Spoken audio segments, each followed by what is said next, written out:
É verdade que Jesus ensinou que devemos importunar Deus com nossas orações? Por que precisamos perseverar a oração? Vimos nos vídeos anteriores o significado da oração do Pai Nosso. Cristo continua seu ensino sobre oração com a história do amigo inoportuno. Qual o sentido dessa parábola? Jesus passa a mostrar que, para obter a bênção, era necessário perseverar e pedir por ela.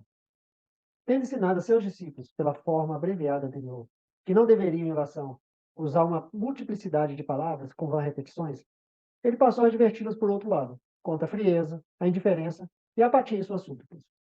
Para esse fim, Jesus apresenta o caso de um amigo pedir pão a outro por alguém que procurara imediatamente e também inesperadamente.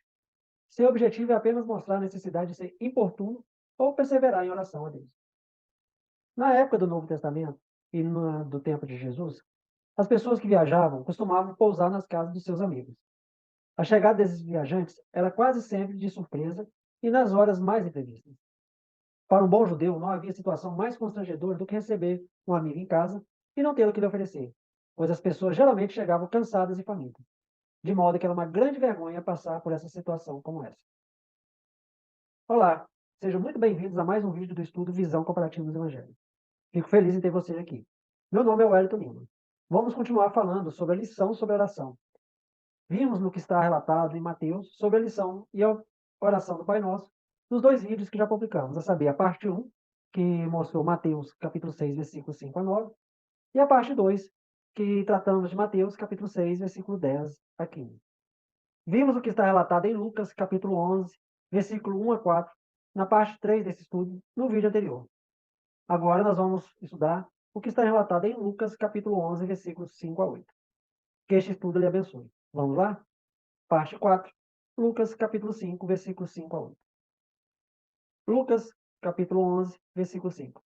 Disse-lhes também: qual de vós que, tendo um amigo, se for a ele à meia-noite, e lhe disser: amigo, empresta-me 3 pães, à meia-noite, hora em que seria mais inconveniente para o amigo ajudá-lo, uma hora em que ele estaria naturalmente na cama e sua casa fechada.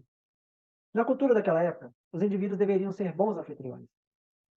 Para a visita no meio da noite, o amigo que a recebeu pôde escolher ser rude ou buscar alimento em algum outro lugar. Ele escolheu ser um bom anfitrião e procurar por pão tarde da noite. 3 pães. Não há nada particularmente indicado pelo número 3 nesse local. Jesus costumava usar essas informações apenas para encher a história ou preservar a consistência dela. Versículo 6. Porque um amigo meu veio de viagem até mim e nada tenho para lhe apresentar. Veio de viagem até mim.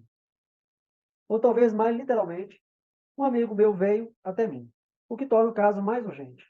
Um amigo meu, à noite, fora de hora, e que perdeu o rumo, veio a mim. Essa foi uma razão forte pela qual ele deveria ter alívio imediato. Versículo 7. E ele de dentro, respondendo, disse: não me perturbe, a porta já está fechada e meus filhos estão comigo na cama. Não posso me levantar para te dar. A porta já está fechada. Isso pode fazer alusão à porta estar trancada. Destrancar a porta era destrancar a barra pesada que muitas vezes era colocada por meio de anéis presos à porta. Era um incômodo e faria um barulho que despertaria os outros moradores da casa que estavam dormindo. Meus filhos estão comigo na cama. Isso não significa necessariamente que eles estavam na mesma cama com ele, mas que eles estavam todos na cama. A casa estava quieta, a porta estava fechada e era problemático para ele se levantar a essa hora da noite para acomodá-lo. Deve-se observar, no entanto, que os costumes orientais diferem nesse aspecto dos nossos. Entre eles, não é incomum, de fato, a prática comum para toda a família, pais, filhos e empregados, dormir no mesmo quarto.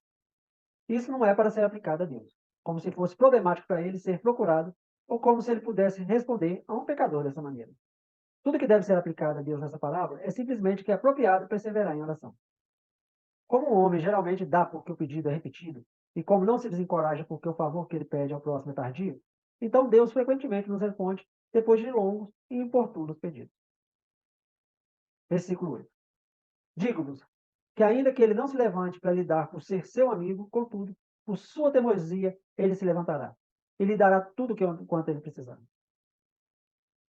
Digo-vos, a vulgata latina que acrescenta, se ele continuar batendo. Embora isso não esteja no grego, é indispensável que seja entendido de acordo com o sentido.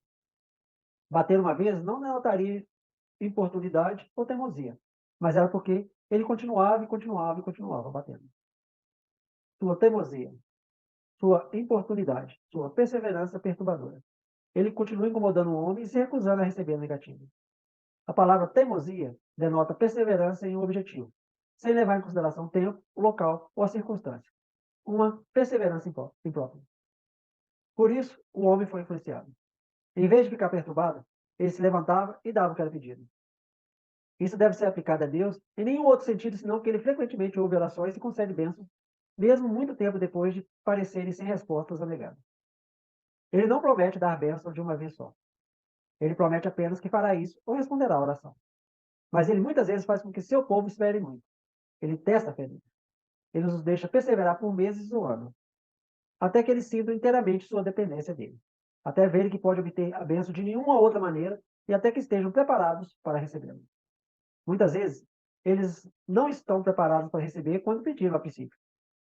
Eles podem se orgulhar ou não têm apenas um senso de dependência, ou não valorizariam a bênção, ou talvez naquele momento não fosse o melhor para obter.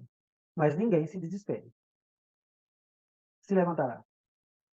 As batidas contínuas despertariam seus filhos de qualquer maneira.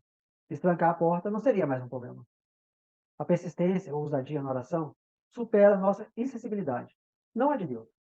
Praticar a persistência faz mais para mudar nosso coração e mente do que os de Deus, e nos ajuda a compreender e expressar a intensidade de nossa necessidade. A persistência na oração nos ajuda a reconhecer a obra de Deus. O que chama a atenção aqui? Se a coisa é para o nosso bem e se é apropriado que deve ser concedido, Deus o dará. Vamos primeiro pedir corretamente.